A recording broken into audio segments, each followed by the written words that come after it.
Рожек камина с турбонаддувом. На самый низ положена бумажка для затравки. На нее положен скомканный картон.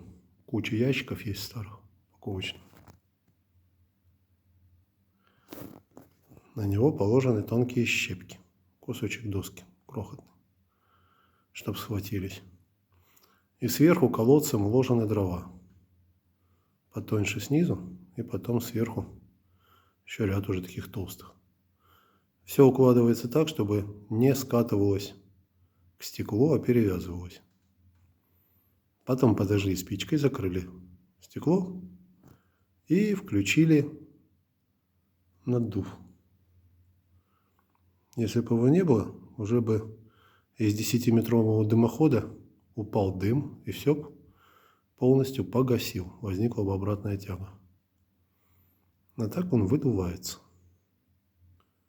И вот видно, что сейчас дымом все заволакивает, потому что сыроватые дрова, то все. Холодный камин, начало горения, он полностью практически перестал быть виден. Но насос-то все выдувает. Там сейчас столб дыма над домом, над трубой. Ждем еще пару-тройку минут. Смотрим, что получится.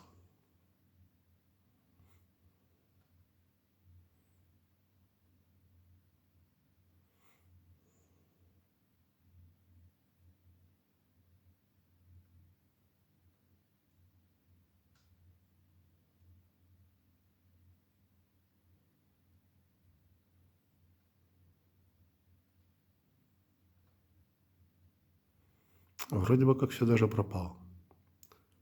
Но что-то там потрескивает.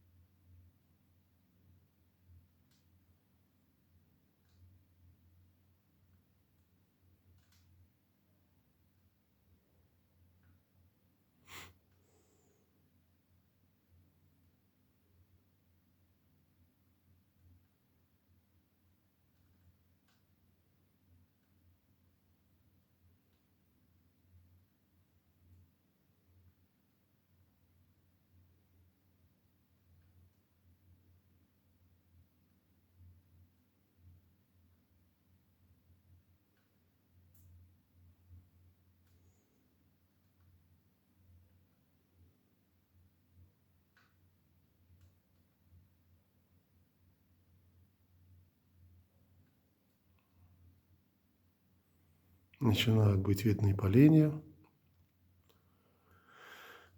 Туман рассеивается по чуть-чуть.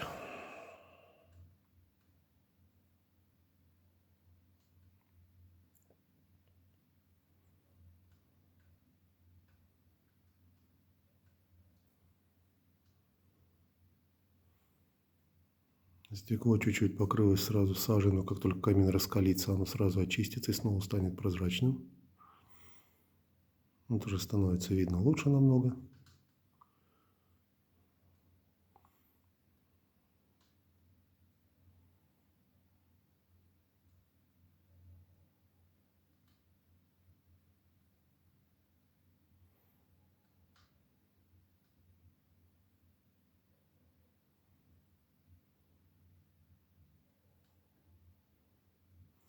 Вот, собственно говоря, и все. Самостоятельная тяга установилась. Можно выключать наддув и наслаждаться этой порцией дров, как раз пока она прогорит, камин раскалится, перестанет выпускать дым при открытии дверцы. И в доме не будет вонять дымом. Сейчас запаха нету вообще. Все. Всем, как говорится, удачи.